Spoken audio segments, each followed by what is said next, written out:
मैं हूं आशुकीन कुरैशी, आप देख रहे हैं जीपीएन सब न्यूज। बात अब समाजवादी पार्टी अमरोहा की। समाजवादी पार्टी अमरोहा द्वारा अतरासी अमरोहा मार्ग पर कार्यकर्ता सम्मेलन का आयोजन किया गया। सम्मेलन को संबोधित करते हुए पूर्व सिविल जज और सपा के वरिष्ठ नेता चौधरी सरजीत सिंह ने कहा कि सपा के सिपाहियों को अब लोकसभा चुनाव की तैयारी में पूरी तरह से जुट जाना चाहिए। उन्होंने कहा कि भाजपा की सरकार में हर वर्ग पूरी तरह से परेशान है। प्रदेश में ही नहीं देश भर में जंगल राज कायम है। अब वक्त आ गया है भाजपा सरकार को उखाड़ फेंकने का। उन्होंने मौजूद सभी लोगों से आगामी लोकसभा चुनाव में सपा गठबंधन के प्रत्याशी को समर्थन देने और सपा को मजबूत करने की अपील मौजूद लोगों से की। सपा के वरिष्ठ नेता चौधरी सरजीत सिंह ने कहा कि भाजपा सरकार हर मोर्चे पर पूरी तरह से विफल हो चुकी है।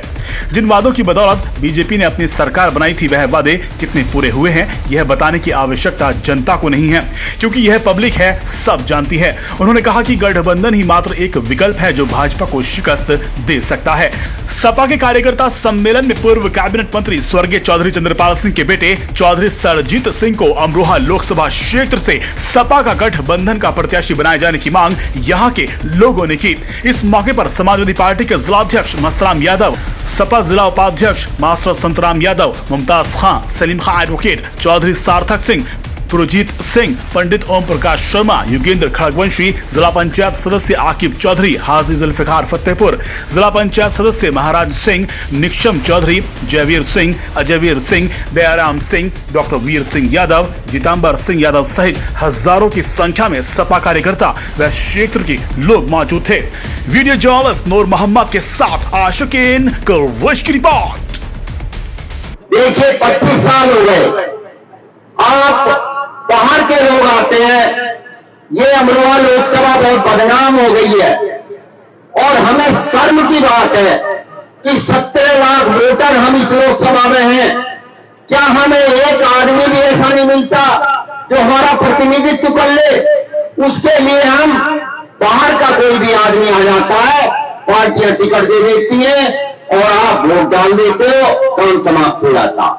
और पैरवी ऐसे नहीं की जाती, पैरवी की जाती है जहां आप खड़े हो, जहां आप चर्चा कर रहे हो। एक ही बात कहो कि हमें अपने बीच का आदमी चाहिए, हमें ऐसा विश्वसनीय आदमी चाहिए, ऐसा विश्वसनीय परिवार चाहिए कि जिन पर सत्ता रही है तब भी उन्होंने घमंड नहीं करा, अपने स्वार्थ के लिए काम नहीं किया, आप लोगों के लिए काम किया।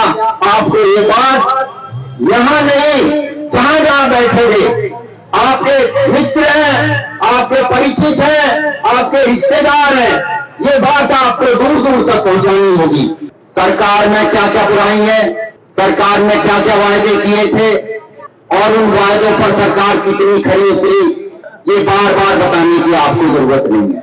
मैं तो 2-3 बातें आपसे कहना चाहूंगा कि ये सरकार हमारे समाज के जो कुछ अग्रणी थे उनकी गलती से जो सांप्रदायिकता का माहौल बना, जो देश में सांप्रदायिक ध्रुवीकरण की शुरुआत हुई, उसके कारण ये सरकार बनी।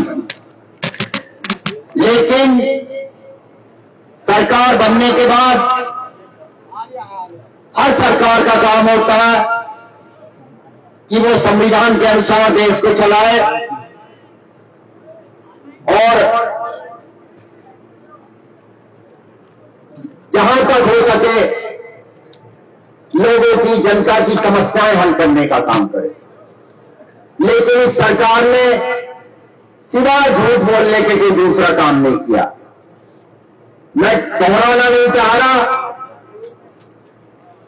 वायदे करते हैं और उसके बाद हमारे प्रधानमंत्री माननीय मोदी जी, आपने सुना होगा, हर महीने अपनी मन की बात सुनाते हैं। वो ना किसी प्रेस का सामना करते हैं, ना मीडिया का सामना करते हैं, केवल अपनी अपनी बात सुनाते हैं। देखिए, नेता की बात आप जनता को तब तक सुननी चाहिए जब तक कि सत्ता उसको नहीं दे रहे। सत्ता देने के बाद ये नेता का कर्तव्य है, उसका फर्ज है, संविधान में उसकी ये प्रतिज्ञा है कि वो जनता की बात सुने जिन्होंने उन्हें बनाया है। तो ऐसी सरकार जो किसी की सुनती नहीं, तानाशाही की तरफ बढ़ रही है, ये सरकार उसी तरह काम कर रही है जैसे कि इमरजेंसी लगाकर कांग्रेस की सरकार ने काम किया था। तो मेरा आपसे कहना यह है, ये गठबंधन उन लोगों की शाखाओं से निकला है जो कि चौधरी चरण सिंह के अनुयायी हैं। आपने ध्यान होगा कि किसान की राजनीति को, देहात की राजनीति को पहचान अगर किसी ने दिलाई है तो वो चौधरी चरण सिंह थे। और उसके बाद उसी धारा को चाहे मतभेद रहे हो, चाहे आपस में सामंजस्य न रहा हो, माननीय मुलायम सिंह यादव जी और स्वर्गीय चौधरी अजीत सिंह ने उसे किसान की राजनीति को आगे बढ़ाने का काम किया।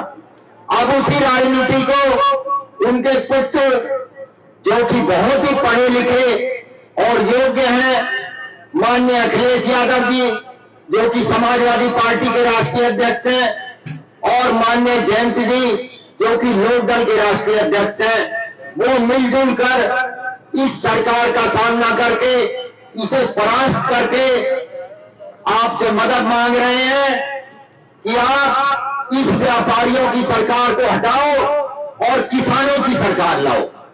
हम लोग जातिवादी में न बढ़कर अपने बीच का एक सांसद चुने जो आप लोग कर सकते हैं। आप हमारी ताकत हैं, हम आपसे तय कहते हैं कि आप सब इसी तरह हमारे साथ चलते हैं। धन्यवाद। मैं एक बार हाथ उठा के